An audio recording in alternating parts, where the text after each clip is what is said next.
Hi guys, welcome back to my channel. If this is the first time that you are seeing me, welcome guys. Thank you so much for joining me, for subscribing. Thank you so much for listening and watching my videos and sharing as well. So in today's video, we are going to be talking about the realities of relocating. We know we always love to talk about the good stuff, the good parts, right? Oh, I'm going to be making my money. I'm going to be sending you 5,000 a month. I'm going to buy a house in 1 month. And you know what? I know it's not our fault. So many of these influencers, they have made us believe that everything is rosy as soon as we land. Money, like money. But the thing is that how things work when you're in Canada?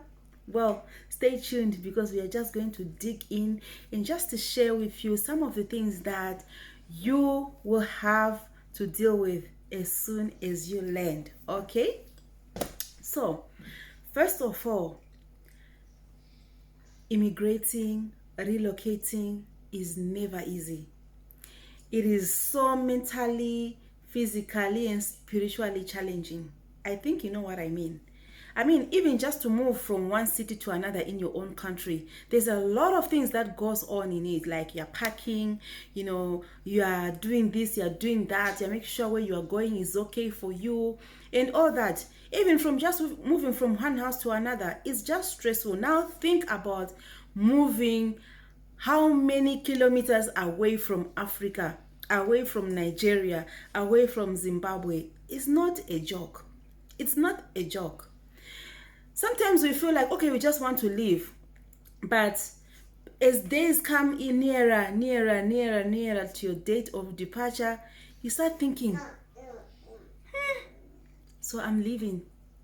I'm leaving all my family. Like, really? Like, that's it.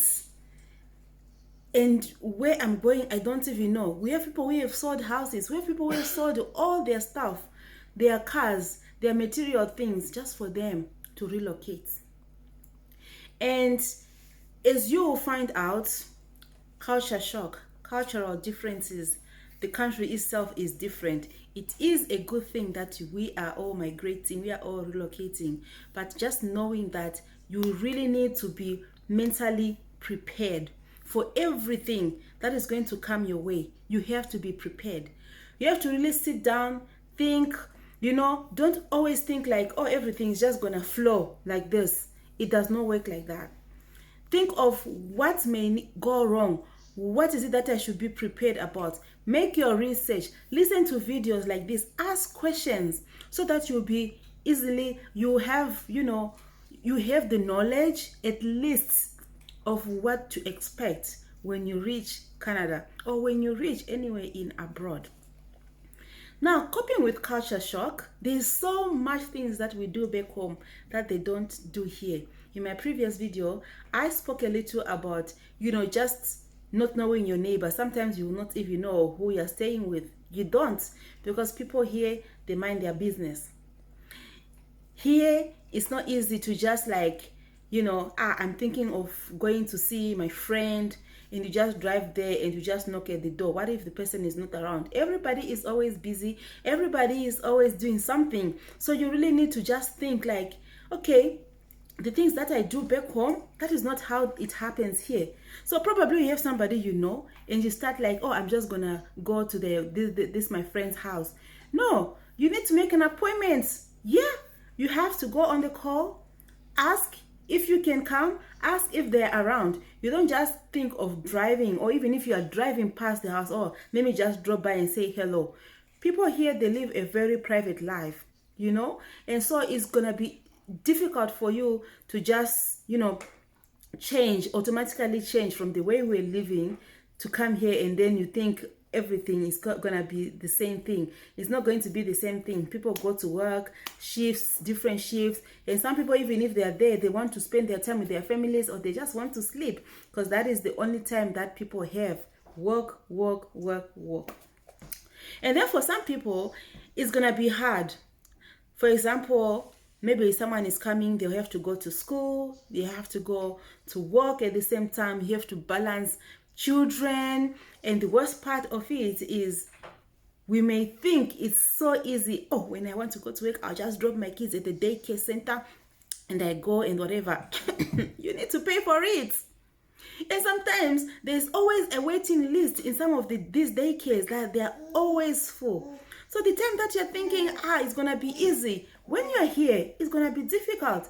I've seen a video of this lady. She's all alone here with one child who is less than 6 years. Now, 6 years old, they don't enroll you for school. Before 6 years old, like 4 years, 5 years, the way we do back home, they don't enroll you for school. They say you are too small.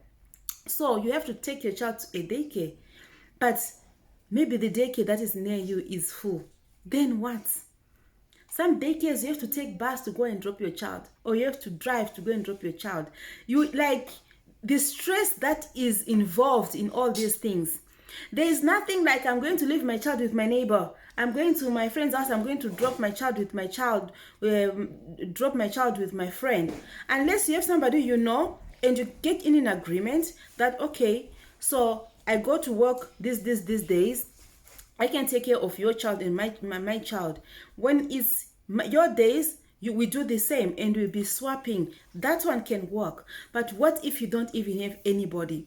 Here you cannot just drop your child anywhere to say, hey, I'm coming, please, can you help me with my child? The way we do back home. You know, back home now, it's like your neighbor can take care of your child. You can just leave them inside compound. The way, same thing, same time you just leave, you just go. By the time you come back, your child is okay, you know, everything is fine. You know that you have left your child in your neighbor's hands. Your baby is going to be fine. They'll be taking care of your child. So it's not going to be a problem. But here is difficult. And some people as well, they are scared to take care of other children, especially if they're not registered, because if anything happens, they are so scared of the law. You know, it's easy to sue somebody. Something can happen while you are taking care of somebody's child. So many people, they'll be like, oh, okay, no, I can't do that. Oh, no, I cannot do this. So it's easy. So be ready to hear, no, I can't. Oh, I'm sorry, I'm not available. Oh, you know, I don't think I'll be able to. You understand? Because that is how people live here. Now, the other thing that I want to talk about is if a husband and a wife and kids are coming. Oga, change your mindset though. Change your mindset. You see, back home is where, you know, back home, we mothers, we like to carry load. Like some men will just think that it's a woman's job to do everything, okay?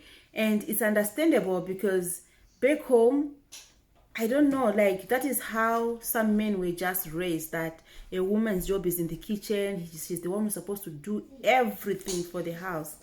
But then we have a chance to look for helpers. Okay, I can hire somebody. It may be a house help, a maid to come and help me with any housework I need or any work that I need, right? Here, you want a maid? For what? For where? Do you have $30 per hour that you can be? So if you have your money, it's okay. You can hire a nanny, but they charge per hour. It's not like a full time. People work here as maybe a nanny, like I want to just work, or I am a nanny. I can apply for being a nanny, but I have to charge every hour. So you will know that if I want to go out, if I have 5 hours, I'm going to be away. That's maybe $20 an hour. That's $100 gone. So what I'm appealing to fathers is, please prepare your mindset. As women, we are very fragile. No matter how much work we can do or how much we can carry, housework is never easy. We always need help. So this is the time that you are now supposed to like talk to yourself and say, listen, as we are moving all of us together, whatever we are going to face there, we are going to support each other. Which means anything that needs to be done, you have to do it as a teamwork. You understand? You have to do it as a teamwork, especially if both of you are going to start going to school or going to work. You will need each other. You will need to be there for each other. Help each other. Tell yourself, there's nothing like this is a woman's work. Here, there's nothing like that. There's nothing like woman's work, especially if you want to continue being together, if you want to continue being loving each other, all that. Because at the end of the day, with everything happening all this side of the world, people get depression, people get tired. And if your partner is not there to help you, it becomes even worse. That is why you will end up seeing some people disconnect in marriages, because some men have failed to appreciate or to be a helper, a real helper, If you have kids, this is the time that they have to show that they can also be helpful in the house. I hope when you're back home, you're training your kids, right? So when you are here, you will need all the help you can get, whether it's boys. Train them. If you have not started training them, try training them now. How to wash plates, how to clean, how to do this, how to do that, even how to cook. Because you cannot do it alone as a woman. All right? There are sometimes that your body will be down and you will need all the help that you can need. And you cannot get help unless you train your kids, okay? So don't say, oh, the kids, they are still small, I can't do that. No, train them. Train them from small, young age. Train them to be doing different things inside the house. That is how you can also say, okay, at least I can rest, I can do this, I can do that. There is no time for pampering kids when it comes to abroad. Mama, there is no time for it. We don't pamper them here. We train them. And do you know why? Here, most of the kids, they are not being trained. They feel like kids must, enjoy. They must play games. They must sit, watch TV, do this, do that. So sometimes when they see us training our kids, they'll be like, hey, they're mistreating kids. They are doing this, they are doing that. We are not doing that. We are doing them good, right? Because that is how we were brought out from back home. Back home, they were training us to work. So the same thing will continue when you come here. So we have to be training them. Don't try to start raising your kids like people. Don't try it. Don't try it. That is why you start hearing people say, I'm going to send my kids to Nigeria. It's better they go. And for sure, they will send them to Nigeria. Because you have, sometimes you have tried, or maybe it took time. And some kids can be stubborn, for real, that no matter how much you're training them, you will still end up sending them to Nigeria because they don't listen, So we can only do our part to train them, ask God to intervene and help us to train these kids in the way they should go. And then another thing that we are going to talk about is you have to have time for rest. When you feel tired, take some time to rest. Because there are some workplaces that you go, it will not be easy for you. There are people who relocate. When they relocate, they have to do maybe some courses. They have to do some trainings. After training, maybe where you are going to be training, you take bus to be there. I remember when I was doing one course, I was taking 2 buses and a train to reach that place. And it was taking me more than an hour to just reach that place. So you can imagine, coming back, same thing. You take bus, you drop. You take train, you drop. You take bus again, you drop, you walk. Evening, you do the same thing, right? So there are people who are still going to school, and in the evening, they also start going to work. I've never done that, but it's really hard, and it can have so much draining on the family. So you have to think, you have to sit down and think that, I came here. As much as you want to be in the system and everything, you still need to think about your mental power. You still need to think about how you're going to do it, how you're going to manage it. Don't bite more than you can chew, because it's going to backfire on you. At the end of the day, you are going to start regretting right? Oh, I wish I was back home. That's how you're going to start missing home a lot, because you feel like, how am I going to do this? And then the other thing is, there's always competition around. Don't jump into competitions, because you're going to end up finding yourself in debts that you don't want to be in. Now, when you come, you're still new. The next thing, I want to drive the latest car because I can pay zero deposit or zero down, and I can just drive off with a car. Because here, when they just check the way you do your pay your debts, maybe they will check whatever they want to check, information they need from you. You can drive off with a car, okay?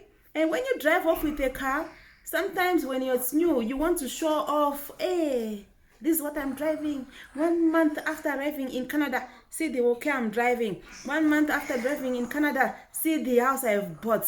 At the end of the day, you end up in a big mess, in a big debt. So you have to be thoughtful, you have to be wise. You are not here to compete with anybody. You are not here to compete. You are here to live your life and build life of those of your kids. If you are still single, it's the same thing. If you can afford it, fine. Because we know we have many rich people who are here.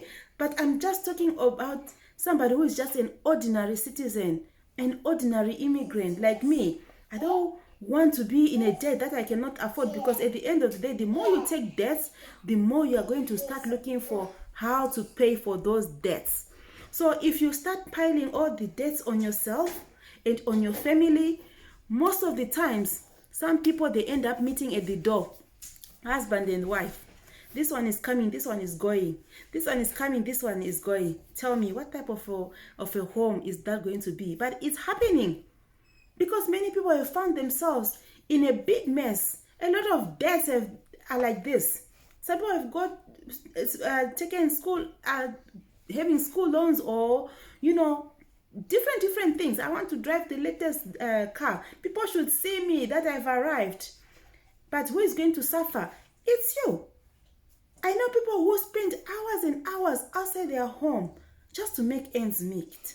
So I don't want you to be that person. As soon as you come, don't be deceived about what people are driving. Don't be deceived about the big houses people are. Anything here, you can get it. If you want house, Abi, it's not cash, it's mortgage. So sometimes you tell yourself, I can do it. I can do it. I'll make sure I look for 2 jobs, 3 jobs. My wife, you yourself, you also look for 2 jobs, 3 jobs. But what's going to happen to your family? You need to think about it. If you have 2 jobs or 3 jobs, your wife 2 jobs, 3 jobs, who is going to be taking care of the kids? Who is going to be taking care of these kids? Because sometimes, maybe when you're meeting at the door, right? You as the husband, by the time you come home, you're meeting with your wife is going. What do you want to do? You want to sleep. Your child will come, mama or daddy, this, that. You are tired. You don't have time to talk to them. You don't have time to. So at the end of the day, you are not going to have any relationship with your kids. You are not even going to have any relationship with your husband or with your wife. And then at the end of the day, that is the end of it. How are you going to come back from being that, from all that? It's going to be really, really hard. So please think and think and think. Being abroad is not anybody's competition. You know why you decided to relocate. You know why you are here. Anytime you start thinking maybe you made a mistake, always think, why did I leave? So that you don't really feel bad, like maybe you made a mistake. All of us, we had all those moments that you'll be thinking, maybe I made a mistake. Maybe this, maybe that. And there are people who went back. Okay? So it's just up to you. So I hope all the points or all the things that I spoke about this evening are going to be helpful for you. If you have any questions, if you want me to discuss about any topic, I'm going to be here to talk about it. If you want any information that I can source out for you, I'm also going to bring it to you. So guys, please help me to share this video so that other people can benefit as well. Many people are relocating and they really need news like this, okay? I'm not here to scare anybody, but to just prepare you before you come here. We will welcome you with 2 hands. Keep watching my videos. I'm going to be giving you as much information as I can, okay? That will be helpful for you. So today from me, thank you for watching. Please subscribe, please comment, please like, and please share my videos. So I hope to see you again in my next video. Bye guys. Mwah.